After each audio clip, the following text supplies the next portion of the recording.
what's up guys? Welcome back to my YouTube channel. So ang gagawin nating video ngayon ay tatanggalin natin yung naka-indicate na oil change dito sa panel gauge. Ang unang gagawin natin ay pagsabayin natin pindutin itong dalawang button. 3, 2, 1. Ayan, nagbi-blink na yung oras. Tapos pindutin natin itong button na to. Ayan, nagbi-blink na yung R. Tapos isa pa. Ayan, minutes naman. Tapos isa pa. O ayan, na-reset na. Tapos pindutin ulit natin itong button na to. Ayan, tapos magse-select na.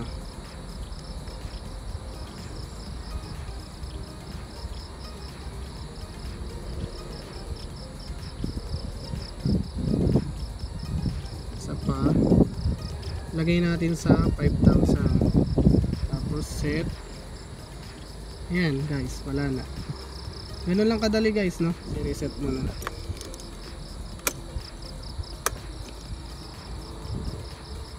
Wala. Yan guys, no? Wala na yung oil change. So yun lang guys yung video natin ngayon. Maraming salamat sa panonood.